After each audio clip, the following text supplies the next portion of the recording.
from Bob Alexander. Hey, Mike, from now on, our biggest mistake is believing we are free. On December 17th, 2007, Senator Christopher Dodd spoke on the Senate floor against George W. Bush's warrantless eavesdropping and telecom company amnesty compromise. Dodd said this, quote, "Clear, first-hand whistleblower documentary evidence states that for years on end, every email, every text message, and every phone call, hundreds of millions of private domestic communications have been copied in their entirety by AT&T and knowingly diverted wholesale into a secret room controlled exclusively by the National Security Agency." End quote. Senator at the time, Barack Obama, announced he supported the amnesty compromise. He supported Bush, saying, quote, "So I support the compromise, but do so with a firm pledge that as president, I will carefully monitor the program, review the report by the inspectors general, and work with the Congress to take any additional steps I deem necessary to protect the lives and the liberty of the American people," end quote, Barack Obama. 4 years ago. Bob writes, "I didn't want George W. Bush, Barack Obama, or any future president of the United States to, quote, carefully monitor the program, end quote. I wanted a president who would stop the wiretapping program, restore the Fourth Amendment, and protect the Constitution of the United States. That's his goddamn job! But that's not the president I got for Christmas in 2008. The eavesdropping on every call, text, fax, or email hasn't stopped. It's just being carefully monitored." Fast forward to December 31st, 2011.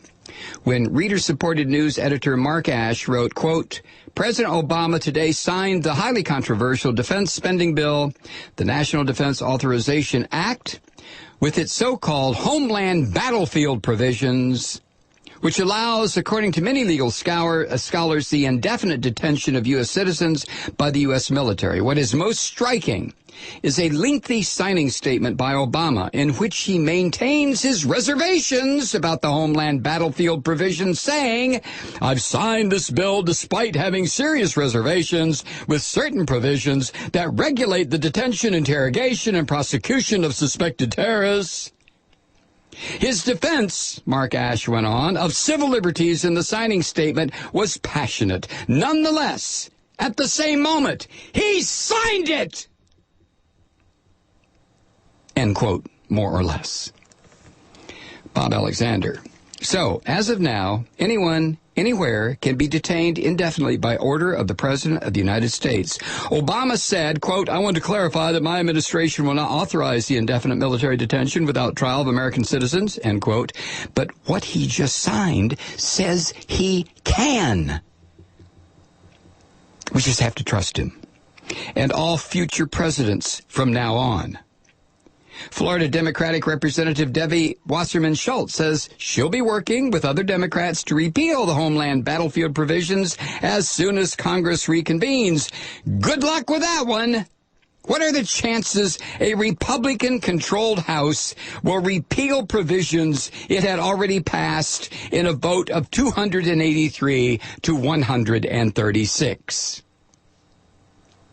If the provisions are not repealed, or if the president changes his mind and decides to use the law he signed, then any of us could end up like Al Jazeera journalist Sami Al-Haj.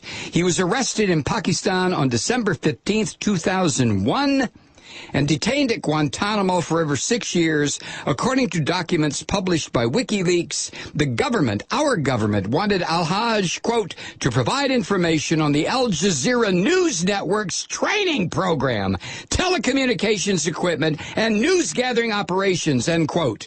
He was beaten, sexually assaulted, and on May 1st, 2008, released without charge.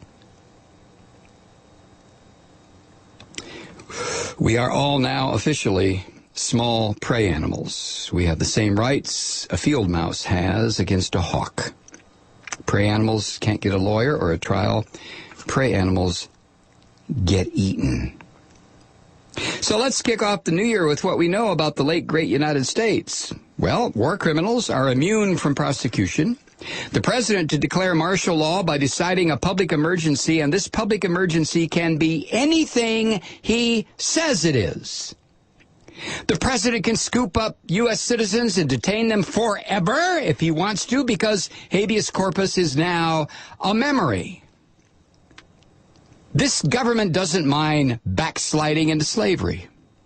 One of Project Censored's top stories from 2008 was about how our government used slave labor to build the U.S. Embassy in Iraq. Quote, thousands of citizens from countries that banned travel or work in Iraq were tricked and smuggled into brutal and inhumane labor camps and subjected to months of forced servitude, all in the middle of the U.S.-controlled green zone, end quote. The borders are closing, or in some cases have already closed. From the Code Pink website, Bob writes,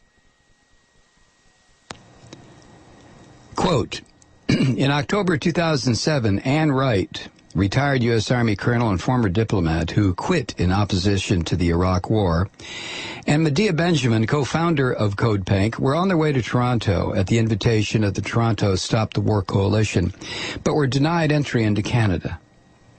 The border was closed to them. Our email and phone conversations are monitored by the government, Bob writes. Is my phone tapped? Is yours? We don't know. Was this email read by some government stooge? We don't know. How many U.S. citizens will disappear? We don't know. Somebody goes out for a loaf of bread and a pack of cigarettes tonight and then poof, vanishes. Did he run away from his life, or is she in a secret prison somewhere? We'll never know. How bad is it? How bad could it get? When is it too late? What exactly are we waiting for? What incident, what sign, what great, shocking event has to happen to make us realize the American dream is over, dead and done with? Naomi Wolf, author of The End of America, has said that she will stop speaking out when someone she knows has disappeared. I suppose it is a natural delusion to think that someone else will be disappeared first. I guess Miss Wolf believes that people are renditioned in alphabetical order. I did not expect Barack Obama to be this nation's savior. But I did not think he could turn out to be as bad or worse than George W. Bush and Dick Cheney. In 2008, Obama gave us the audacity of hope. Less than 4 years later, the only hope we have is the desperate hope that it's not as bad as it seems. The president wants us to believe what he says, not what he signed into law. On December 31st, 2011, 2 days ago, the so-called lesser of two evils argument finally, completely, and utterly collapsed. Any liberal who tries to put a positive spin on this steaming pile is as delusional or corrupt as the right-wing lunatic gasbags on Fox. By signing this perversion, constitutional professor Barack Obama has put himself above the Constitution. From now on, the President of the United States is a king. We have to depend upon his noblesse oblige to keep us out of the gulag.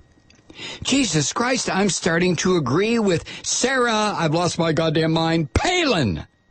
This hopey-changey thing turned into a Dick Cheney wet dream. And the next time some liberal zombie tells me to vote Democratic because these freaking Republicans are out to destroy the country, I'll subtly disagree by throwing up on his shoes. Regards, Bob.